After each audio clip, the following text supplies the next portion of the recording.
सरस्वती शिक्षा समिति पाली के यूट्यूब चैनल में आप सभी भैया बहनों का हार्दिक स्वागत है, अभिनंदन है। आज हम पढ़ेंगे हमारे निर्देशांक ज्यामिति का अंतिम अध्याय। ठीक है ना। हम जो चीज़ सीख चुके हैं उन्हें ही वापस प्रयोग करके कुछ आगे सीखेंगे। क्या सीखते हैं देखते हैं हमने इससे पहले सीखा है किसी भी बिंदु को आलेखित करना, किसी भी बिंदु को आलेखित करना। तो आज भी हम यही कर रहे हैं।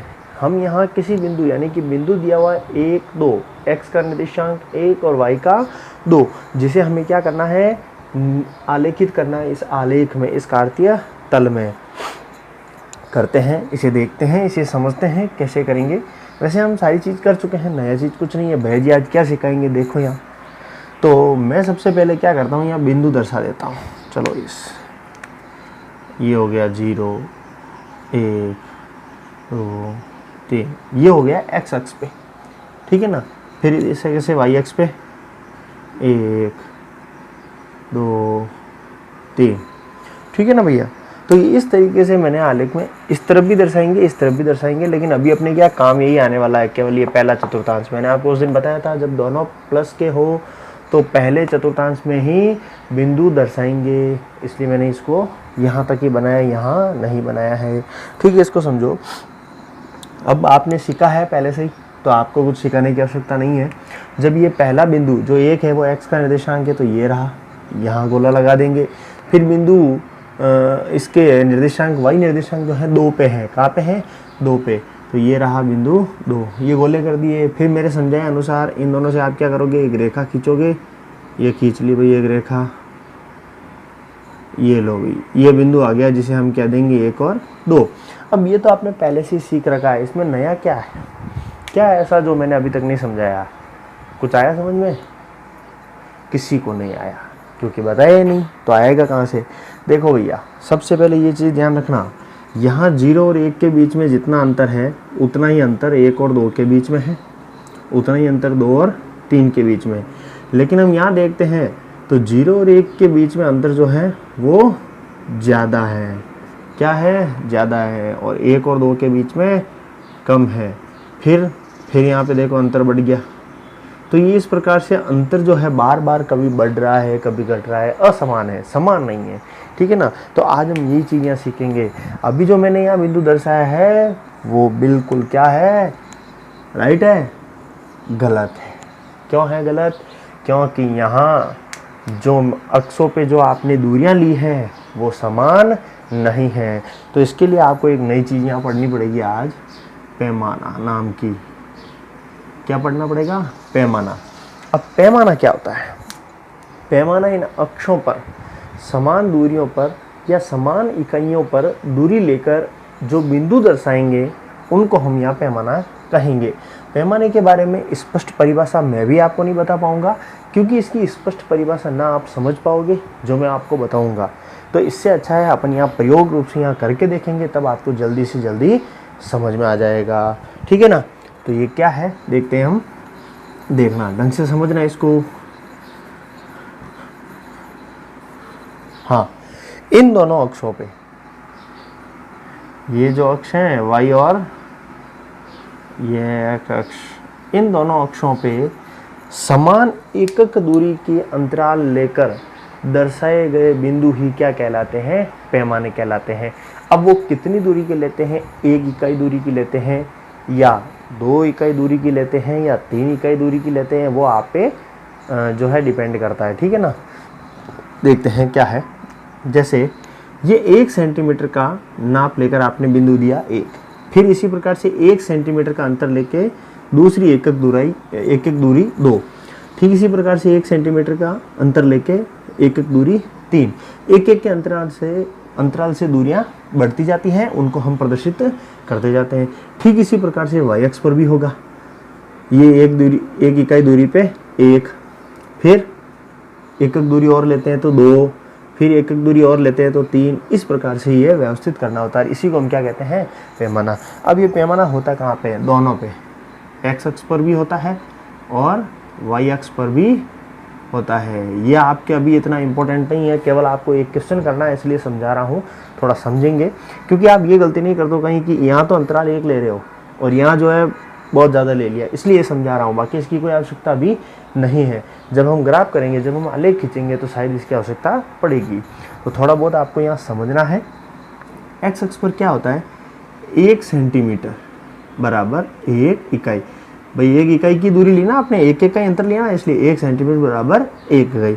और वाई अक्ष पे भी 1 सेंटीमीटर बराबर 1 इकाई।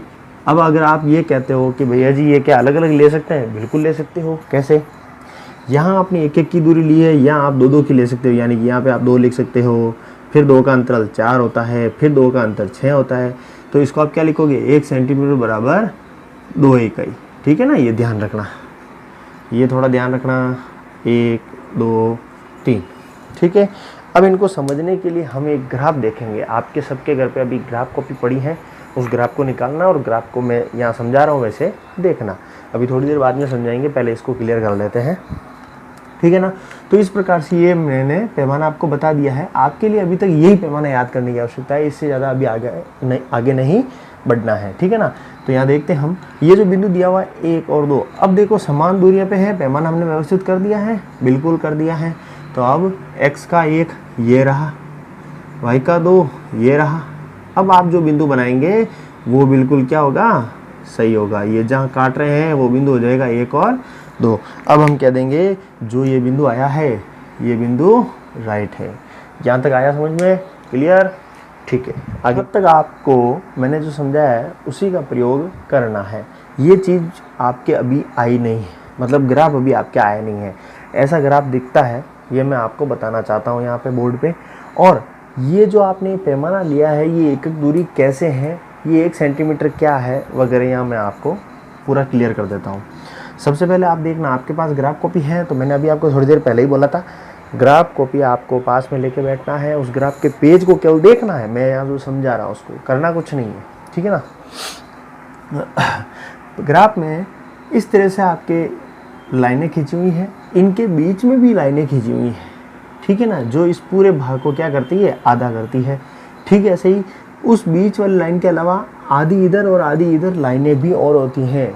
सबसे बीच वाली लाइन कम गहरे कलर की होगी इनसे, फिर उनसे भी कम गहरी होगी बीच वाली लाइनें। इस प्रकार से इन दोनों लाइनों के बीच में कम से कम 9 लाइनें होती है शायद, ठीक है ना, 9 या 8 होती है, ठीक है। 4 4 8 और 1 9, बिल्कुल 9 होती है भैया। ये कितनी लाइन होती है, 9। इन 9 लाइनों पे ही पैमाना हम व्यवस्थित कर सकते हैं। अब यहाँ इसकी आवश्यकता क्यों पड़ी, ये हम पढ़ेंगे।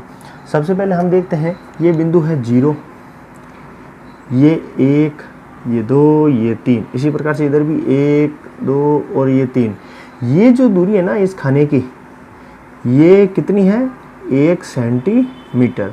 ये भी 1 सेंटीमीटर, ये भी 1 सेंटीमीटर, यानी कि ये जो खाना बना हुआ है पूरा एक खाना, कौन सा भी इनमें से कौन सा भी लो, सभी एक ही माप के हैं। तो कोई भी मैं एक खाना बता रहा हूँ आपको, इस खाने की लंबाई और चौड़ाई दोनों 1 सेंटीमीटर, यानी कि इस प्रकार से अगर नापोगे तो भी 1 सेंटीमीटर आएगा, इस प्रकार से नापोगे तो भी 1 सेंटीमीटर आएगा। यानी कि ये क्या है, वर्गाकार आकृति का खाना है जिसकी सभी भुजाओं की माप 1-1 सेंटीमीटर ही है। तो हम इसको 1 सेंटीमीटर बराबर अंतराल, यानी कि कितने का अंतर यहाँ लिख रहे हैं, कितनी अंतर की दूरी यहाँ लिख रहे हैं वो यहाँ लेते हैं। यानी कि इस 1 सेंटीमीटर के बराबर कितने अंतर की दूरी है, 1। ठीक है, ऐसे ऐसे आ गई। 1 सेंटीमीटर अंतर के बराबर कितनी दूरी, 1, फिर 1। ये पैमाना व्यवस्थित किया जाता है ऐसे, ठीक है ना। अब इसकी आवश्यकता जब पड़ेगी तो इसे और पढ़ेंगे, लेकिन अभी यहाँ ही इसे रोक देते हैं। केवल आपको ग्राफ समझाना था, वो मैंने समझा दिया। अब आपको करना क्या है, जब आपके पास कुछ इस प्रकार से आ जाए, एक बिंदु दर्शाना है 1.5 और 1, वापस बता रहा हूँ, एक बिंदु दर्शाना है 1.5 और 1, यानी कि एक बिंदु है जिसका x निर्देशांक 1.5 है और दूसरा y निर्देशांक 1 है। तो अब आपको मैंने पॉइंट वाली सिखाई नहीं, तो वो यहाँ से सीखेंगे, ठीक है ना। देखते हैं 1.5 में 1 के बाद 1.5 आता है, तो सबसे पहले x अक्ष पर 1 पकड़ो, 1 कहाँ है, ये रहा, 2 कहाँ है, ये रहा। अब 1.5 जो है 1 और 2 के कहाँ आएगा, बीच में। तो जो बीच वाली लाइन आती है ना, ये वाली, यहाँ यहाँ हम लिख देंगे 1.5 और ये गोला बना देंगे, बस सिंपल। दूसरा वाई एक्स का निर्देशांक सीधा सीधा 1 है। 1 कहाँ पे आता है भाई, ये कहाँ पे काटता है इसको, या ये कहाँ बिंदु बनाता है, यहाँ पे। तो इन दोनों बिंदुओं द्वारा ये रेखाएं कहाँ मिलती हैं, ग्राफ में आपको रेखाएं मिली हुई प्रतीत होंगी, क्योंकि वहाँ पे लाइनें बनी हुई होती है। लेकिन जब हम सिंपल एक पेज पे ग्राफ बनाएंगे, आलेख खींचेंगे, तो लाइनें हमें बनानी पड़ेगी, ठीक है ना। तो ये कहाँ मिलता है, यहाँ पे। तो ये बिंदु हो गया 1.51, ये पॉइंट वाला आपने दर्शा दिया। अब इसके बारे में एक लास्ट जो क्वेश्चन है वो मैं कह रहा हूँ कब से, उसके बारे में बात कर लेते हैं, ताकि ये जो हमारा चैप्टर है वो ख़त्म हो जाए।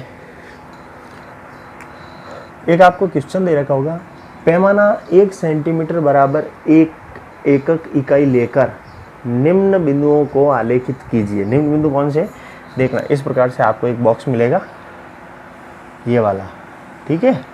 इधर x, इधर y, और इधर कुछ बिंदु दे रखे होंगे 4, 3, 1, -1, 0 और ये 2। ये इस प्रकार से कुछ बिंदु मिले हैं। अब इनको इसमें आलेखित करना है, बहुत सिंपल है, डरने की ज़रूरत नहीं है, क्योंकि आप पहले से सीख चुके हो, नई चीज़ कुछ भी नहीं है। बताता हूँ क्या है इसमें, चलो बताते हैं।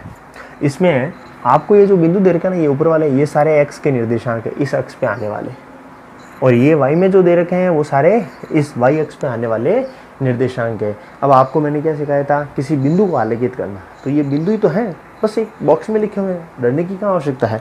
तो इनको मैं बताता हूँ ये कैसे है। ये वाला बिंदु जो है इस प्रकार से 4,2, ये वाला जो बिंदु है 3,0, और ये वाला जो बिंदु है वो 1-1। अब आपको व्यवस्थित करना सबको आता है, ऐसा कोई नहीं है जिसको नहीं आता है, क्योंकि मैंने बहुत अच्छे तरीके से इसको समझा दिया है। चलो, ये पहला बिंदु दर्शाते हैं 4,2, दोनों प्लस के हैं, किस में आएंगे, इस चतुर्थांश में। तो ये इधर 4, ये 3 के बाद 4 ही आता ना, ये लिख दिया मैंने 4, ठीक है। 4,2, तो ये एक तो हो गया 4 वाला, और दूसरा 2 वाला। 2 कहाँ है, यहाँ। इन दोनों के द्वारा मिलकर जो बिंदु बनता है वो कहाँ बनेगा, यहाँ पे। तो ये पहला बिंदु 4,2। फिर आगे चलते हैं 3,0। 3 कहाँ है, ये रहा। 0 कहाँ है, ये रहा। ये दोनों वापस कहाँ मिलते हैं, देखो, ये 0 से इधर और 3 से इधर, दोनों कहाँ मिलते हैं, यहीं। और मैंने आपको अभी पिछली बार एक PDF नोट्स भेजे थे, उसमें ये लिखाया था, ठीक है ना, कि जिस बिंदु में या जिस अक्ष में निर्देशांक 0 हो, तो उसके अलावा जो भी ये निर्देशांक होता है उस रेखा पर वो बिंदु स्थित होगा। कैसे, जैसे ये बिंदु है 3,0, तो इसमें ये दूसरा y अक्ष का निर्देशांक तो कितना है, 0।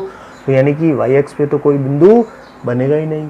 तो निर्देशांक का मान किसका है, 3 का। तो ये 3x पे कहाँ पे है, यहाँ पे। तो बस बिंदु यही बनेगा, ये ध्यान रखना। जो बिंदु आता है उसी अक्ष पे उसको निर्देशित करना है। अगला बिंदु है 1-1। 1 है, ये रहा x का 1, ये वाला, ये दर्शा दिया भाई, ये हो गया x का 1। फिर y का -1। y का -1 कहाँ होगा, ऊपर होगा कि नीचे, नीचे। ये हो गया -1, -2, -3, इस प्रकार से। तो हम यहाँ देखते हैं कि प्लस और माइनस किस चतुर्थांश में आते हैं, तो हमें पहले से पता है, क्योंकि हमने पहले इसको पढ़ रखा है, कोई नई चीज़ नहीं है। ये चौथे चतुर्थांश में आता है। चौथा चतुर्थांश कहाँ है, ये रहा। तो ये बिंदु आ जाएगा 1 यहाँ से और -1 यहाँ से। ये दोनों रेखाएं कहाँ मिलती है, यहाँ। तो ये बिंदु आ जाएगा 1, -1। इस प्रकार से ये 3 बिंदु हमने सीखे हैं इस बॉक्स के द्वारा। और यही आपके प्रश्नमाला 3.3 का क्वेश्चन नंबर शायद लास्ट है 2, और ये आपका आज का गृह कार्य है। और ये मैंने आपको समझा दिया, 3 बिंदु आए, एक ये और एक ये। इसी प्रकार से इसको दर्शाना है। और इसी में आपको प्रश्नमाला 3.3 में ये जो क्वेश्चन है, इसमें एक पॉइंट वाली संख्या दे रखी है। पॉइंट वाली मैंने अलग से पहले से समझा दी है। वहाँ आएगा आपके 1.25 और एक शायद कोमा करके कोई अंक है, मुझे याद नहीं है अभी। कोई भी अंक हो ना, अपने क्या है, गणित है, गणित में तो कोई भी अंक ले सकते हैं, ठीक है ना। तो ये आपको दर्शाना मैं सिखा देता हूँ कैसे करना है। देखना, ये 1 है, 1 के बाद 1.5 या बीचों बीच आता है, बीच वाली। और इन दोनों के बीच में जो रेखा होगी वहाँ क्या आएगा, 1.25, बिल्कुल। क्योंकि 1.5 का आधा कितना होता है, आधा कितना होता है, इसका आधा तो बहुत कम होता है। लेकिन आपको क्या करना है, इस ए को तो छोड़ ही देना है, पीछे बचा 0.5, इसका आधा लेना है जो कितना आएगा 0.25। तो ये बीच वाली जो रेखा होगी इन दोनों के वो आ जाएगी 1.25। इस प्रकार से ये बिंदु भी आप यहाँ व्यवस्थित कर सकते हैं। ज़्यादा कोई दिक्कत वाली बात नहीं है, बहुत ही सिंपल है, एक ही क्वेश्चन है, आराम से कर लोगे। जब ग्राफ आएगा तो हो सकता है हमें पैमाना सीखना पड़े, अभी तक ग्राफ आया नहीं है तो आपके कोई दिक्कत नहीं आई है। बस आपको आज इतना ही करना है, बाकी हम आगे वाली क्लास में जो है नया चैप्टर स्टार्ट करेंगे। तो आज के लिए इतना ही, धन्यवाद।